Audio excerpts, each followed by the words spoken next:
Hello everyone, welcome back to my channel রাইধনিস fashion. আজকে চলে এসেছি একটা নতুন ভিডিও নিয়ে। আজকের ভিডিও আমি তোমাদেরকে 30 সাইজের ব্রা কাট ব্লাউজ কাটিং করা শেখাবো খুবই সহজভাবে। তো চলো আজকের ভিডিও শুরু করা যাক। এই মাপটা তোমরা দেখতে পাচ্ছ, এই মাপের ওপরেই কাটিং করব। 30 সাইজের ব্রা কাট ব্লাউজ কাটিং করার জন্য কাপড় লাগে 70 সেন্টিমিটার। এখানে যদি তোমরা হাতা লেন্থ বাড়াতে চাও তাহলে কাপড় এক্সট্রা নিতে হবে। কাপড়টাকে এইভাবে দুভাঁজ করে রেখেছি, আর এখানে ফার্স্টে ব্যাক পার্ট কাটিং করব, আর ব্যাক পার্টটায় আমাদের ওপেন সাইড হবে না, সেই জন্য কী করছি, ভাঁজের দিকটা নিজের দিকে করে রেখে দিয়েছি। এখানে প্রথমে একটা সোজা লাইন টেনে নেব কাপড়টা সোজা করার জন্য। ঝুলের মাপটা নিয়ে নেব। তো ঝুল এখানে যা থাকবে তার সাথে 1 ইঞ্চি এক্সট্রা নিয়ে নেবে। ঝুল আছে কত, 12 ইঞ্চি, 1 ইঞ্চি এক্সট্রা নিলে আসবে কত, 13 ইঞ্চি। 13 ইঞ্চিতে দাগ দিয়ে দেব। এইভাবেও এখানে একটা লাইন টেনে নেব। এই বরাবর সোজা লাইন টেনে নিলাম। পুটের মাপটা নেব। পুটের মাপ সবসময় কীভাবে নিতে হয়, পিছনের গলার ডিপ অনুযায়ী পুটের মাপ নিতে হয়। এখানে পিছনের গলার ডিপ আছে 7 ইঞ্চি। ওকে, তো 7 ইঞ্চি অনুযায়ী আমরা এখানে পুট নিয়ে নেব 6 ইঞ্চি। এবারে আমরা নেব মোহরার মাপ। তো পুট যা নিয়েছি এখানে কিন্তু সেই মাপটাই আমাদেরকে নিয়ে নিতে হবে। তো এখানে নিয়ে নেব 6 ইঞ্চি।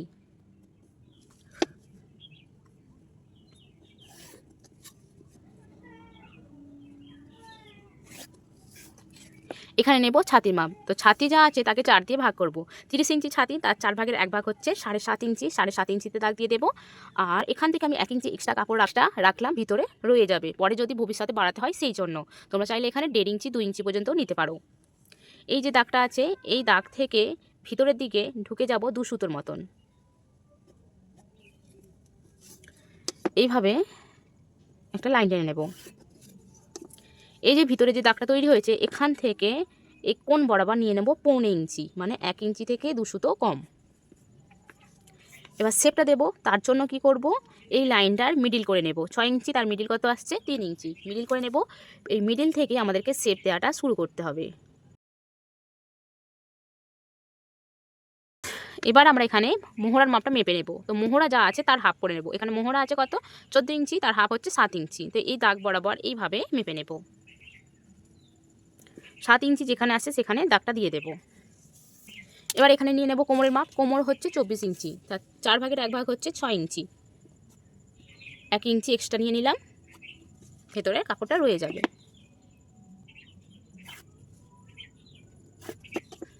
আর এখানে নেব গলার চওড়ার মাপ। গলার চওড়ার জন্য এখানে নিয়ে নেব 3 ইঞ্চি। এবার এখান থেকে গলার ডিপটা নিয়ে নেব। 7 ইঞ্চি আমাদের গলার ডিপ, আমরা 7.5 দাগ দেব। হাফ ইঞ্চি পুট জয়েন করার সময় চলে যাবে, সেই জন্য এখান থেকেও নিয়ে নেব 3 ইঞ্চি।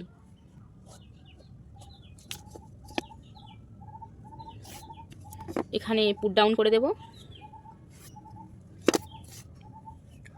এখানে রাউন্ড শেপ দেব। তোমরা চাইলে যে কোনো শেপ ড্র করতে পারো।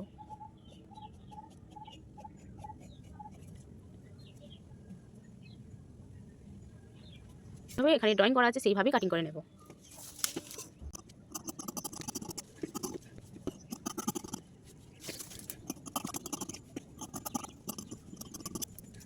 গলা দাগ বরাবর কাটিং করব না, গলা থেকে ওপরের দিকে 2 সুতোর মতন কাপড় রেখে কাটিং করব, কারণ এখানে আমরা কোনো মার্জিন নিই না, সেই জন্য।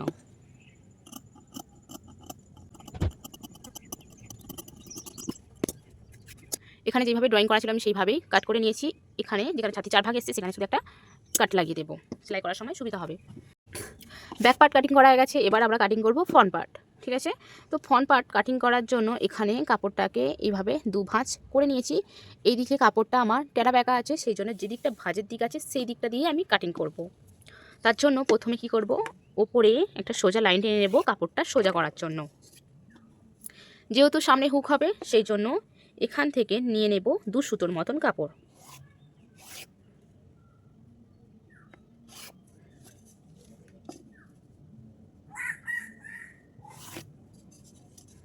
তো মাপ হবে সেই মাপগুলো এই দাগের পর থেকেই নেব। এখানে যেভাবে পুটের মাপ নিয়েছিলাম নিয়ে নেব 6 ইঞ্চি। মোহরার জন্য নিয়ে নেব 6 ইঞ্চি।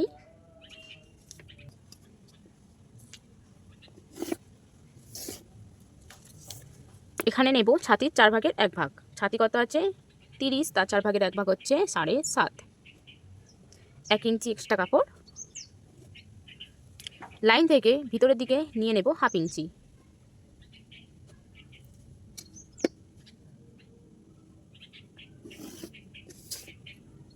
এই যে কোণটা তৈরি হয়েছে, এই কোণ থেকে এই দিকে নিয়ে নেব 1 ইঞ্চি। নিয়ে এখান থেকে এইভাবে শেপ দিয়ে দেব। দাগের ওপর দিয়ে শেপটা মেপে নেবে। মোহরা কত ছিল 14 ইঞ্চি, তার হাফ কত 7 ইঞ্চি। 7 ইঞ্চিতে দাগটা দিয়ে দেবে। গলা চওড়াটা নিয়ে নেব 3 ইঞ্চি। নিয়ে এখানে এইভাবে পুট ডাউন করে নেব। এবার এখান থেকে আমরা 3টে মাপ নেব। এক হচ্ছে ঝুলের মাপ। ঝুল কত ছিল 12 কাটিং করছি, তার জন্য ঝুলের সাথে 2 ইঞ্চি এক্সট্রা নিতে হবে। তাহলে 12 ইঞ্চি 2 ইঞ্চি এক্সট্রা নিলে কত 14 ইঞ্চি নেব। পয়েন্টের মাপ। পয়েন্টের মাপ কত ছিল 8.5, তার সাথে 2 ইঞ্চি এক্সট্রা দিলে কত আসবে 10.5।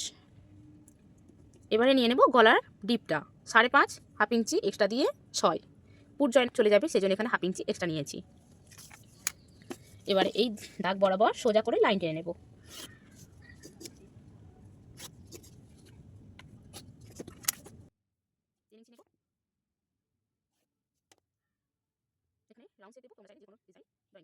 নেব কোমরের মাপ। তো কোমর 24, 6, 1 ইঞ্চি এক্সট্রা। প্যান্টের মাপ এখান থেকে উপরের দিকে নিয়ে নেব 1 ইঞ্চি। এখান থেকে এইভাবে আলতো হাতে হালকা করে শেপ দিয়ে দেব। শেপ দিয়ে দেব। এবার এখানে খাপের মাপের জন্য দাগ দেব। তো এখানে খাপের জন্য দেব 4.5 ইঞ্চিতে। এখান থেকে নিয়ে নেব 1 ইঞ্চি। খাপ ড্রয়িং করার জন্য কি করতে হবে, স্কেলটাকে এইভাবে খাপের যেখানে দাগ দিয়েছি সেখানে রেখে সোজা লাইন টেনে দেব। ওকে, এই যে দাগটা দিয়েছি এই দাগ বরাবর হালকা করে ক্যারাচে করে স্কেলটা বসাবো, দাগ টেনে দেব। ঠিক আছে, দেখো এইভাবে তোমরা খাপের শেপটা দিয়ে দেবে। এবারে এখান থেকে এখান পর্যন্ত মিডিল করব। 4.5, মিডিল হচ্ছে 4 ইঞ্চি 2 সুতো, দাগ দিয়ে দেব। এখান থেকে ওপরের দিকে নেব 1.5 ইঞ্চি।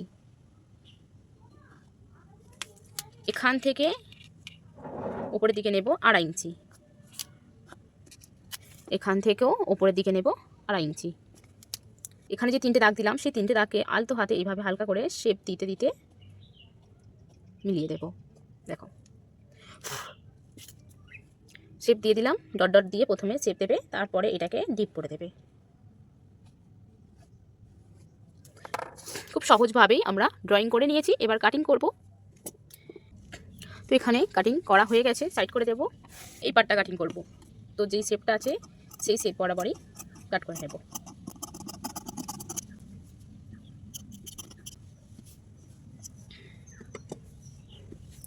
এবারে গলার শেপটা কাট করব। গলার শেপ কাটিং করার সময় 2 সুতো কাপড় ভিতরে রেখে কাটিং করে নেবে।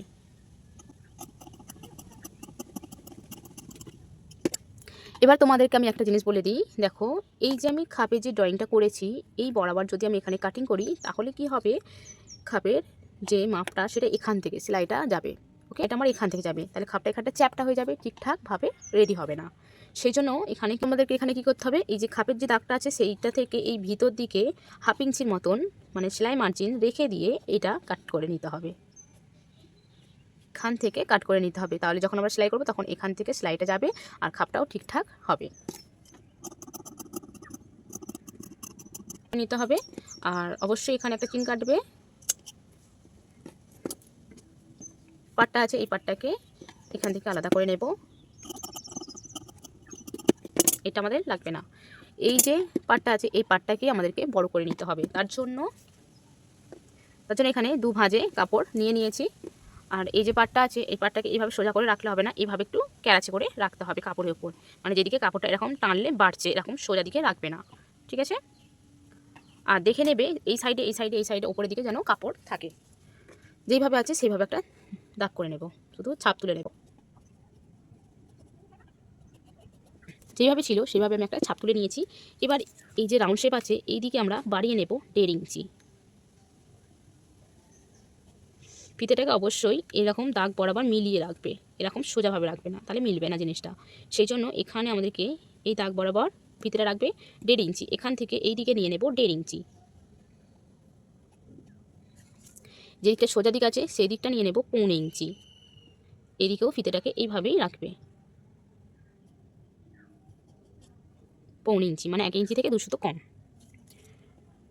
নিচের দিকে নিয়ে নেব 1/2 ইঞ্চি সেলাই মার্জিনের জন্য, এখানেও নিয়ে নেব 1/2 ইঞ্চি সেলাই মার্জিনের জন্য।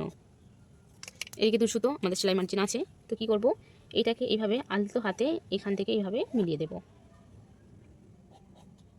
দিয়ে এখান থেকে 1/2 ইঞ্চি সেলাই মার্জিনের জন্য এইভাবে দাগ দিয়ে দেব, দিয়ে দিলাম। এখান থেকে এটাকে সোজাভাবে জুড়ে দেব। দেখো কত, এখানে যেইভাবে ড্রয়িং করা আছে সেইভাবেই কাটিং করে নেব।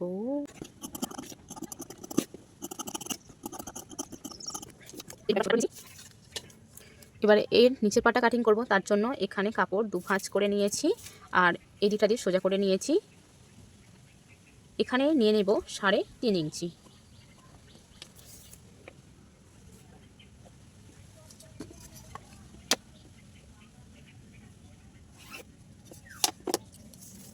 এবারে এখানে লম্বাটা কতটা স্পেস তার জন্য কি করতে হবে, এই যে শেপটা দিয়েছি এই শেপটাই আমাদেরকে মেপে নিতে হবে।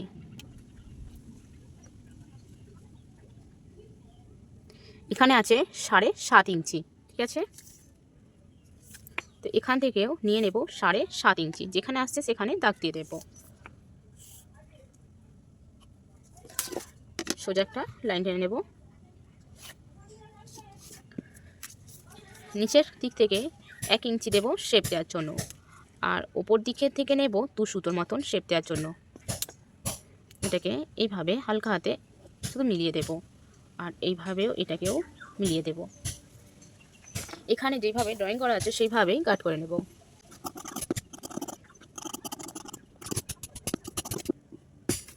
হয়ে গেছে, এবারে আমরা এটাকে এইভাবে ভাঁজ করে নেব, ঠিক আছে। নেওয়ার পরে এবার এখানে আমরা টেকিং দেব, সেটা হবে 1 ইঞ্চি 1 সুতো।